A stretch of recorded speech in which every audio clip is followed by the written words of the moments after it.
Greetings to you all wonderful people, lovers of aviation history, aviation enthusiasts. Welcome to yet another Q&A session from the studios of Aviation Maestro Multimedia. Q&A is, what do you do if a passenger dies on flight? Well, there's really nothing much. It all depends on the situation. Flight attendants are trained to handle such a situation to some extent.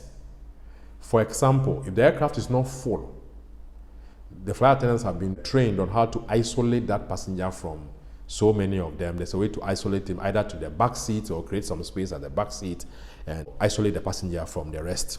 Obviously, he or she will have to inform the captain. The captain will have to make a decision.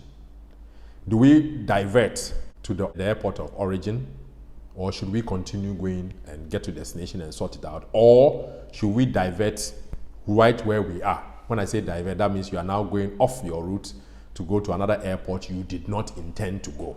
It all depends on so many things. If it should happen to me, the first thing I'm going to think about is that if there's no way to isolate the corpse, or if he has some stench, that is if in the very unlikely situation he's emanating some stench, maybe I'll consider diverting. Wherever I am, I have to just land, get the authorities to. It's going to be a tough one because it's not like you are just going to land and get him off and continue your journey. You are going to land, excessive paperwork and procedures. The aircraft is not going anywhere.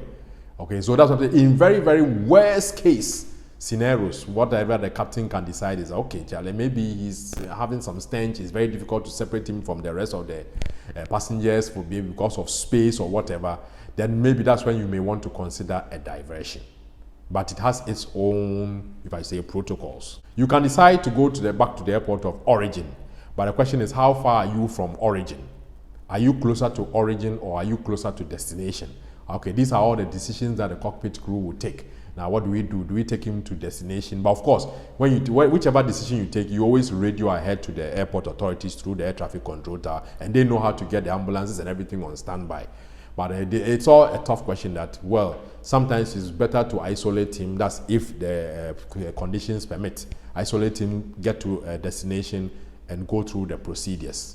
If you are not too far from origin, it will depend on a lot of factors. Are you okay? If he's really, maybe there's a stench or his condition is such that other people cannot just overlook it and everything, and it's very desperate, you may want to consider going back to origin. But each of these decisions have its implications, because you are going to deal with the port health, so much forms to fill, statements to write, and things like that, and you are now going to get the airport authorities to put more fuel in your aircraft and replan your flight. There's so much going on. So it's not like you are just going to jettison him at the airport and continue your journey. But it all depends on the scenario. So if a passenger dies on the flight, the options are up to the flight crew. The flight crew can assure the captain that he's safely secured and everything, and the captain feels, okay, destination is shorter than the origin and everything, then maybe you may want to consider that. They are all, if I say, we call it judgment calls.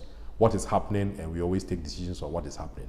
We don't want it to happen, but if it does happen, we still have to do something to, if I say, protect the corpse.